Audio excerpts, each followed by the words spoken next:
Hi, I'm Rick Carvello. I'm with Red River College. I'm a cross-connection control expert. I'm going to show you how to test a DCVA or a double check valve assembly using a sight tube. The first thing I'm going to do is I'm going to notify the occupants of the building that I'm going to be temporarily shutting off their water. Then I am going to identify that I actually am testing the correct device in the correct location with the correct paperwork. And then I am going to observe that this device is actually installed in the correct orientation and there are no cross connections attached to this device.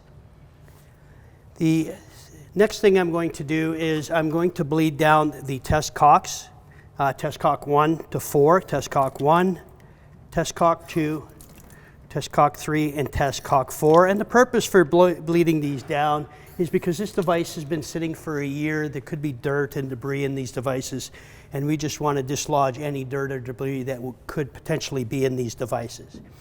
When I attach my sight tube, I'm going to attach my sight tube to test cock number 2. I am going to shut off the isolation valve number 2 to the building.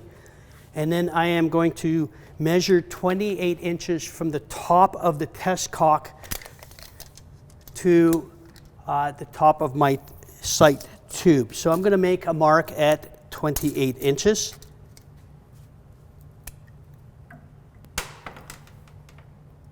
And I'm going to fill up this sight tube to that mark at 28 inches. Now I'm going to add some water to my sight tube by opening up test cock number 2, slowly turning it on and filling up my sight tube till it reaches roughly the 28-inch water mark that I made with my pencil up here. Since I filled up my sight tube, I will now turn off my isolation valve number 1, and I will open up test cock number 3 and test cock number 2, and now I am putting 1 psi of pressure, pushing on check valve number 1 for trying to force it open. If check valve number 1 is leaking or fails, we will get some water coming out of test cock number 3. So we need a minimum of 1 psi pressure in the direction of flow. I waited my 2 minutes. I can see that no water is coming out of test cock number 3, and my water level has not dropped in my sight tube. I'm satisfied that check number 1 is holding. Now, rather than filling up the sight tube every single time as I move it, I always choose to put my finger on top of my sight tube to prevent a minimum amount of water coming from out of my tube when I'm moving it over. So I just put my finger on top, move it over quickly, retighten it, and let my finger go off the top, and I've lost very minimal water off of my sight tube. If you do lose a large volume of water, you can always shut off test cock number 1, open up slightly, shut off valve number 1, and refill your tube up to the proper 28-inch level. Now that I have the water level on test cock number 3, I'm going to open up test cock number 4, and I am going to put 1 psi of back pressure on check valve number 1. And since I've opened up test cock number 4, at the same time I am pushing 1 psi, trying to force open test cock number 2, or check valve number 2, pardon me. So at the same time I'm trying to push 1 psi in that direction, and I'm also pushing 1 psi back on back pressure against check valve number 1. I wait my 2 minutes. I can see that there's no water coming out of either test port. My water level has not dropped. I am satisfied that check number 1 is holding against back pressure.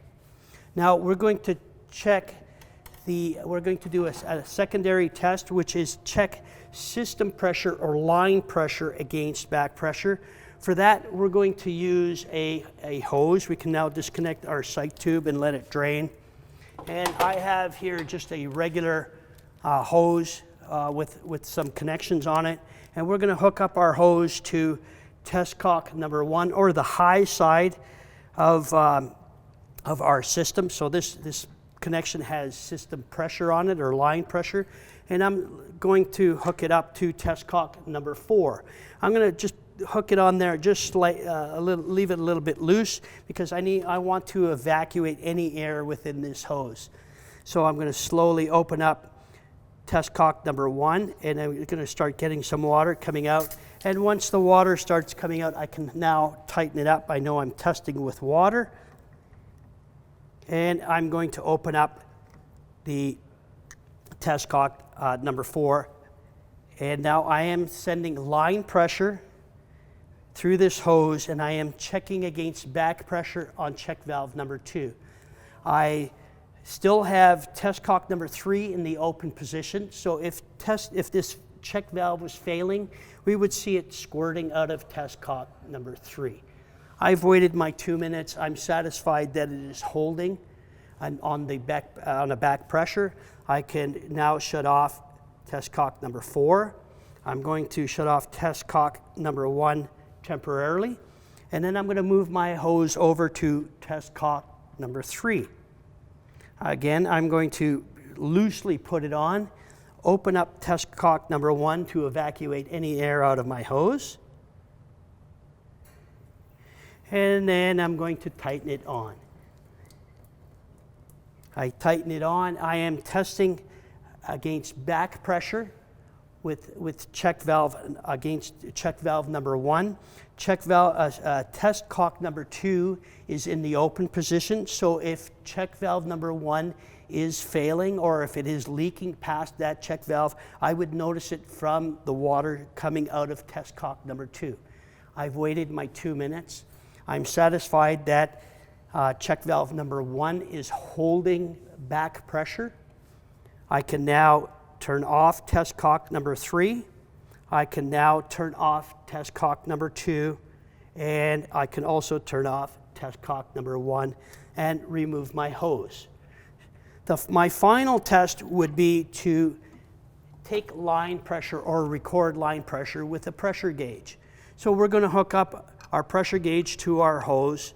Again, I'm going to loosely place it on here because I want to evacuate the air.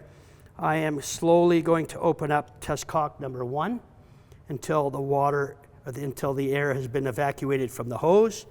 I will tighten it on. So I am testing with water pressure, not air pressure. Open up test cock number 1 fully and record the line pressure. So on this line pressure, we can see that it is roughly 52 psi, and then we would record that on our information sheet that we would have to supply to the authority having jurisdiction. Once I've recorded that, I shut off test cock number 1. I can now disconnect my hose. I can now put my device back into service. I will open up all my test cocks. I will open up my shut-off valve number 2. I will open up shut-off valve number 1, and then I will bleed down all my test cocks at the end, because I could have some residual air that has been left within the device. I bleed down my test cocks, and now my device has been put back into service. From Red River College, this is Rick Carvello.